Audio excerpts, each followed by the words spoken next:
नमस्कार विद्यार्थी मित्रांनो, स्वागत आहे आपल्या सर्वांचे स्मार्ट MPSC कॉर्नर या यूट्यूब चॅनलवरती. मित्रांनो, आपल्याला सर्वांना माहिती आहे की 11 एप्रिल रोजी होणारी जी काही आपली कंबाईनची पूर्वपरीक्षा होती ती पुढे ढकलण्यात आलेली आहे. त्यामध्ये आपत्ती व्यवस्थापन विभागाचा जोपर्यंत ग्रीन सिग्नल मिळत नाही तोपर्यंत ही परीक्षा होणार नाही असं आयोगाच्या परिपत्रकामध्ये सांगितलेलं आहे. त्यानंतरच तारखा जाहीर कराव्यात असं सांगितलेलं आहे. आता हे मे बी 1 महिना, 2 महिना किंवा 3 महिना कितपर्यंत हे पलीकडे जाऊ शकते एक्झामची डेट हे आपल्याला माहिती नाही. परंतु आपल्याला अभ्यास सोडायचा नाही आहे. जर स्पर्धा परीक्षेमध्ये टिकायचं असेल, आपल्याला त्या स्पर्धेमध्ये व्यवस्थितपणे आपल्याला आपण जे काही ठरवलेलं आहे ते मिळवायचं असेल तर आपल्याला अभ्यास करणं हा कंपल्सरी आहे. अभ्यासामध्ये आपल्याला लिंक तुटू देता कामा नये. त्याच अनुषंगाने आपण आता या ठिकाणी आज अर्थशास्त्र या विषयातील RBI याबद्दल जी काही RBIची कार्य असतात, म्हणजे RBIची प्राथमिक कार्य म्हणजे आपल्याला माहिती आहे की चलन व्यवस्था नियंत्रित करून आर्थिक स्थैर्य प्राप्त करणे हे RBIचं एक प्राथमिक कार्य आहे. त्यानंतर सरकारी धोरणाअंतर्गत देशाच्या अर्थव्यवस्थेचा सर्वांगीण विकास घडवून आणणे हे दोन जे आहेत ते त्याची प्राथमिक कार्य आहेत. आत्तापर्यंत RBIचं जे काही उद्दिष्ट होतं ते आर्थिक स्थैर्यासह वाढ करणे हे त्याचं उद्दिष्ट होतं. फेब्रुवारी 2015मध्ये त्याचं उद्दिष्ट जे आहे ते चेंज करण्यात आलेलं आहे. पहिलं स्थैर्यासह आर्थिक वाढ होतं, परंतु फेब्रुवारी 2015च्या दरम्यान ते किंमत स्थैर्य असल्याचे निश्चित करण्यात आलेलं आहे. मग ही RBIची नेमकी कार्य कोणती कोणती आहेत, काय काय नाही, हे आपण या आजच्या लेक्चरमध्ये एक शॉर्टमध्ये पाहणार आहोत मित्रांनो, जे की परीक्षेसाठी अत्यंत उपयुक्त ठरू शकतं. त्यामुळं आपल्या सर्वांना हे जे काही RBIची कार्य आहेत त्याबद्दल आपल्याला थोडीशी आयडिया क्लिअर असणं गरजेचं आहे. तत्पूर्वी ज्या विद्यार्थ्यांनी आपल्या या चॅनलला सबस्क्राईब केलेलं नाही त्या सर्व विद्यार्थ्यांनी चॅनलला सबस्क्राईब करायचं आहे, जेणेकरून आपल्याला अशा नवीन नवीन गोष्टी हे जाणून घेण्यासाठी हे चॅनल उपयुक्त ठरेल. मित्रांनो, चला आपण आजच्या लेक्चरला सुरुवात करूयात. पहा मित्रांनो, RBIची ही नेमकी 3 मुख्य कार्य असतात. पहिलं कार्य काय असतं तर परंपरागत कार्य हे असतं, त्यानंतर पर्यवेक्षणात्मक कार्य आणि त्यानंतर प्रवर्तनात्मक कार्य ही RBIची 3 मुख्य कार्य आहेत. या संदर्भातूनच ती आपल्या भारतामध्ये असणारे जे काही चलन व्यवस्था असते त्याबाबत जे काही नियंत्रण प्राप्त करणे किंवा जसं की आपण परंपरागत कार्यामध्ये पाहतो की चलन निर्मिती, त्यानंतर पतनियंत्रण, अशा ज्या काही गोष्टी आहेत त्या आपण पाहणार आहोत.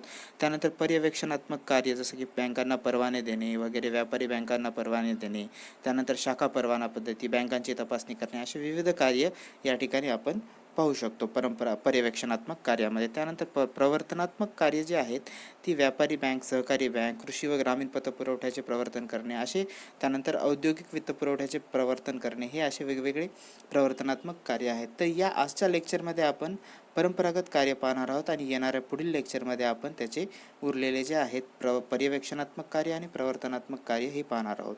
तर सर्वात पहिल्यांदा आपल्याला सर्व जी काही परंपरागत कार्य आहेत RBIची ती आपल्याला माहीत असणं गरजेचं आहे. जसं की चलन निर्मितीची मक्तेदारी जी आहे, म्हणजे चलन निर्मिती करणे हे RBIचं परंपरागत कार्य आहे. त्याला RBIला चलन निर्मिती करण्याची मक्तेदारी देण्यात आलेली आहे. त्यानंतर सरकारची बँक म्हणून काम करणे, त्यानंतर बँकांची बँक म्हणून काम करणे, अंतिम ऋणदाता असणे, त्यानंतर निरसन गृह म्हणजे क्लिअरिंग हाऊस असणं, त्यानंतर पतनियंत्रण करणं, त्यानंतर परकीय चलनसाठ्यांचा सांभाळ करणं, आपल्या भारताला जे काही आपल्या परकीय व्यापारामधून चलनसाठा किंवा इतर कोणत्या गोष्टीतून आपल्याला चलनसाठा मिळतो, परकीय चलनसाठा, त्याचा सांभाळ करणे हे RBIचं काम असतं. त्यानंतर विनिमय दर स्थिर राखणे, एक्सचेंज रेशो म्हणजे विविध देशांसाठी किंवा एक पर्टिक्युलर आपले SDR वगैरे जे आहेत त्याबाबत जे काही आपल्याला परकीय व्यापारासाठी विनिमय दर स्थिर करणं गरजेचं असतं, त्यानुसार आपला परकीय व्यापार ठरत असतो.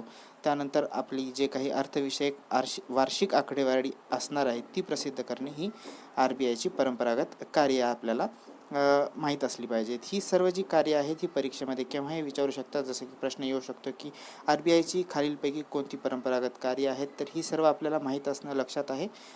कोणतीही माहीत असणं गरजेचं आहे, म्हणजे कोणतीही एक माहीत असेल तर क्वेश्चन सुटेल असं होऊ शकतं कधी कधी, म्हणजे आपण जेव्हा ऑप्शनमधून जातो त्यावेळेस होऊ शकतं. परंतु हे सर्व माहीत असलं तर व्यवस्थित आपल्याला प्रश्न सॉल्व करता येतं, ही लक्षात करून घ्या. ज्यांना स्क्रीनशॉट हवे त्यांनी स्क्रीनशॉट काढून घ्या. तर नेमकं आता या परंपरागत कार्यामध्ये नेमकं RBI कसं काम करतं हे आपण पाहूयात. हे बघा, RBIचा जो काही 1934चा कायदा आहे त्यामधील असणाऱ्या सेक्शन 22 नुसार चलन निर्मिती करण्याचे सर्व काही अधिकार आहेत ते RBIला आहेत. त्यामध्ये एक अशी गोष्ट आहे की 1 रुपयाचं नाणं, 1 रुपयाची नोट आणि इतर नाणी हे छापण्याची मक्तेदारी करण्याचा जे काही अधिकार आहे तो RBIकडे देण्यात आलेला आहे. हे कार्य RBIच्या प्रचालन विभागामार्फत केले जाते.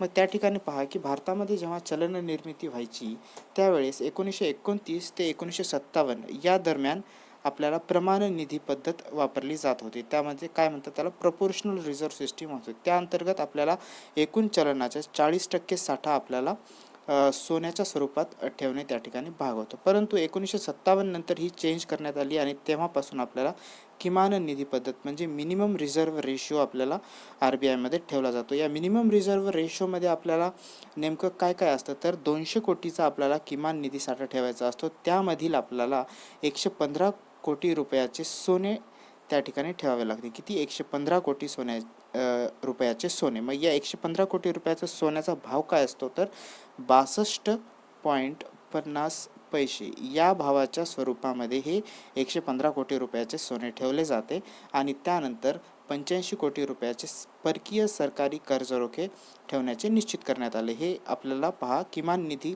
पद्धत कायदा 1957ला करण्यात आला, हे लक्षात ठेवा. त्यानंतर जेव्हा सरकारची बँक म्हणून काम करत असते, केंद्र सरकारची जी बँक आहे RBI केंद्र सरकारची जेव्हा बँक म्हणून कार्य करते ती बाय डिफॉल्ट असते. परंतु एखाद्या राज्य सरकारची जर करायची असेल बँक तिला म्हणजे त्या राज्य सरकारची बँक म्हणून काम करायचं असेल तर त्या ठिकाणी त्या पर्टिक्युलर राज्यासोबत त्या बँकेला आपल्या RBIला करार करावा लागतो आणि त्यानंतरच ती त्या ठिकाणी त्या राज्य सरकारची बँक म्हणून काम करू शकते. त्यानंतर पाहिलं तर आपण की हे जे आहे ते सिक्कीम सोडून आपल्याला या ठिकाणी करू शकतो आपण. त्यामुळं केंद्र सरकारची जी बँक आहे ती विनामूल्य पद्धतीने होत असते. त्यानंतर बँकांची बँक म्हणून काम करत असताना तिला रोख राखीव निधीचा सांभाळ करणे म्हणजे पर्टिक्युलर बँकेचा, त्यानंतर कर्ज व अग्रिमे देणे, त्यानंतर पर्टिक्युलर बँकांना मार्गदर्शन करणे, त्यानंतर त्यांच्यासाठी क्लिअरिंग हाऊस म्हणून काम करणे, अशा विविध गोष्टी ज्या आहेत ते RBI काम करत असते बँकांची बँक म्हणून काम करत असताना. त्यानंतर आपण पाहिलं की पतनियंत्रण करणे. पतनियंत्रण हे व्यापारी बँकांच्या पतनिर्मितीच्या प्रक्रियेवर नियंत्रण ठेवण्याचे एक महत्त्वाचे कार्य आहे. जेव्हाही कोणतीही बँक पतनिर्मिती करते, पतनिर्मिती कोणत्या बाबतीत होते?